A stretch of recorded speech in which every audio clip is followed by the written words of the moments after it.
Bonsoir à tous. Suite au succès du deuxième épisode sur Bruce Lee, une mort accidentelle ou pas, je vous donne une suite du troisième épisode de Bruce Lee. Est-ce que Bruce Lee est mort d'un accident?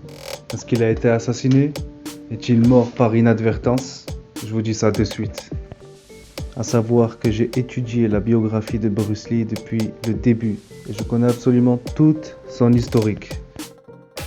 D'après les nouvelles constatations des scientifiques, Bruce Lee serait mort après avoir bu trop d'eau. La blague. Est-ce que vous pensez vraiment qu'un artiste martial au top de sa forme physique, au pic de l'âge, qui est censé être en bonne santé, meurt parce qu'il a bu trop d'eau? Vous avez déjà vu, vous avez déjà bu beaucoup d'eau dans votre vie. Est-ce que vous êtes mort? Est-ce que vous êtes décédé suite à cet excès d'eau? Moi, un jour, j'ai bu 2 litres d'évian, je vous assure, j'en suis pas mort. Bruce Lee assassiné ou mort par inadvertance? Alors, je tiens à préciser que je ne suis pas complotiste, je me base sur des preuves réelles, je n'invente absolument rien.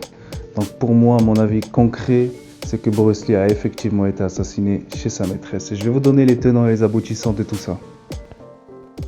Bruce Lee décide d'aller chez sa maîtresse Betty Ting Pei pour parler d'un nouveau film, sa maîtresse qui habite au centre-ville de Hong Kong. Pendant qu'ils étaient en train de parler du tournage du prochain film, Bruce Lee a mal à la tête. Betty Ting Pei, à droite sur l'image, lui donne un analgésique. Bruce Lee va dans la chambre de sa maîtresse et allait dormir. Sa maîtresse, au bout d'un certain temps, s'inquiétant que Bruce Lee ne se réveille pas, elle est partie aller le voir. Et qu'est-ce qui se passe? Bruce Lee ne se réveille pas. Alors normalement, une personne normale appellerait le SAMU, l'hôpital le plus proche, pour fournir des soins d'urgence à Bruce Lee.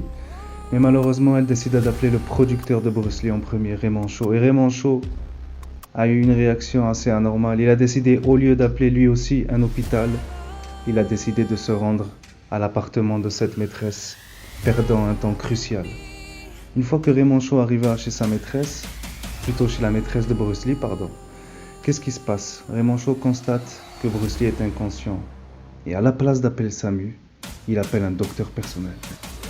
Le docteur arriva dans l'appartement de la maîtresse à Bruce Lee. Il y avait dans cet appartement Bruce Lee inanimé sur un lit, Raymond Chow et la maîtresse de Bruce Lee. Une fois que le docteur arriva, il constata anormalement l'état de Bruce Lee très alarmant et très grave. Et il décida immédiatement d'appeler l'hôpital. Mais attention, il y a un fait troublant. Ce docteur appelle l'hôpital le plus éloigné de l'appartement de la maîtresse de Bruce Lee. Il y avait un hôpital à moins de 10 km, l'hôpital Queen Elizabeth Mary, un hôpital réputé. Et ce docteur en question décida d'appeler l'hôpital le plus éloigné, soit un hôpital à plus de 30 km.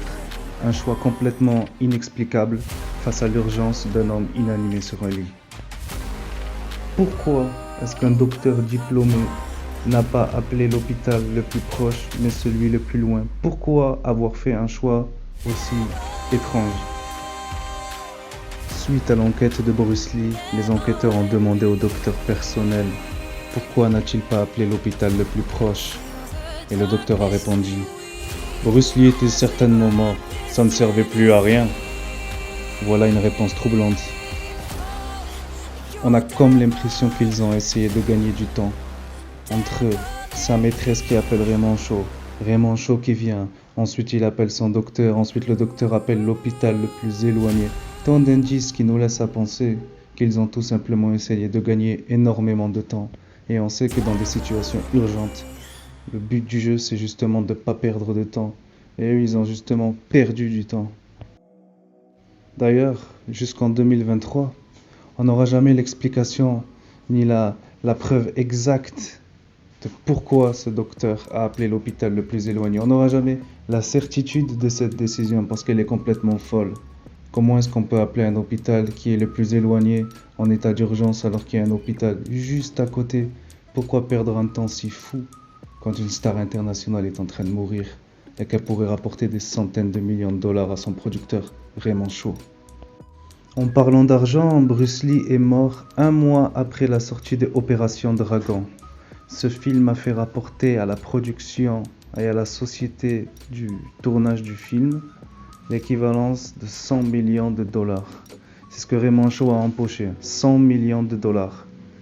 Voilà.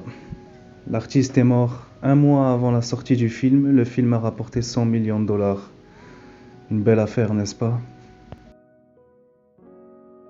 Je voulais juste préciser, et c'est un fait important, le fils de Bruce Lee, Brandon Lee, est également mort dans des conditions très étranges. Lui, il était pendant le tournage d'une série à Hollywood, et au lieu de se faire tirer à balles, à blanc, comme dans certains tournages, il a pris de réelles balles, des balles de gros calibre. Donc on a encore affaire à une mort très mystérieuse. Donc pour résumer, le père Bruce Lee est mort, le fils Brandon Lee est mort, et les deux morts sont très mystérieuses.